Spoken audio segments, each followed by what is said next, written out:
राम राम सभी बच्चों को। यह पत्र स्वतंत्रता सेनानी सुभाष चंद्र बोस ने अपनी किशोरावस्था में लिखा था। वे घर से दूर शिक्षा प्राप्त करने गए थे। उस समय देश परतंत्र था। देश की दुर्दशा देख किशोर हृदय व्यथित हो उठा। उन्होंने अपनी माताश्री को कई पत्र लिखे। देश की परतंत्रता, देशवासियों की दीनता और दारुण अवस्था से चिंतित किशोर सुभाष की विचारधारा इस पत्र से स्पष्ट झलकती है। आदरणीय माँ, सादर चरण स्पर्श।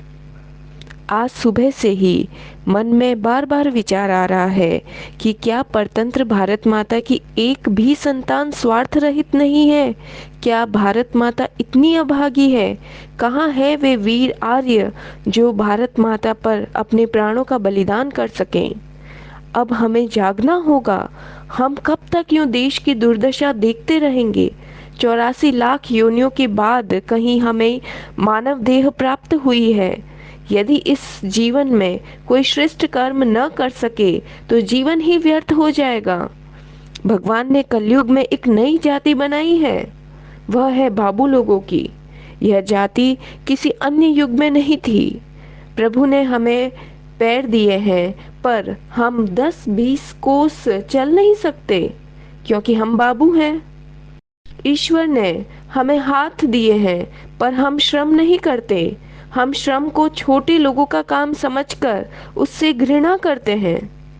इसका एक ही कारण है कि हम बाबू हैं। हम सब काम नौकरों से करवाना चाहते हैं। हाथ पैर चलाने में हमें कष्ट होता है। हम बाबू हैं। हम गर्म देश में जन्म लेकर भी हम गर्मी सहन नहीं कर सकते। साधारण सी ठंड में हम वस्त्रों से लद जाते हैं। ज्ञान विवेक होते हुए भी हम उसका उपयोग नहीं करते। मानवता की ओर हमारा ध्यान ही नहीं जाता। यही कारण है कि हमारा देश दिन प्रतिदिन पतन की ओर बढ़ रहा है।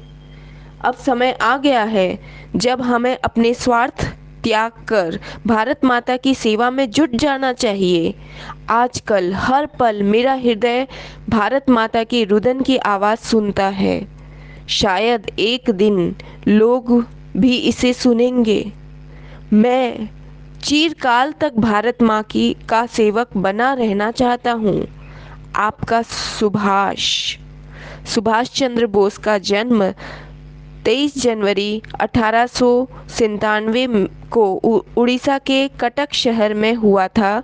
ये भारत के स्वतंत्रता संग्राम के अग्रणी क्रांतिकारी नेता थे। नारायण नारायण।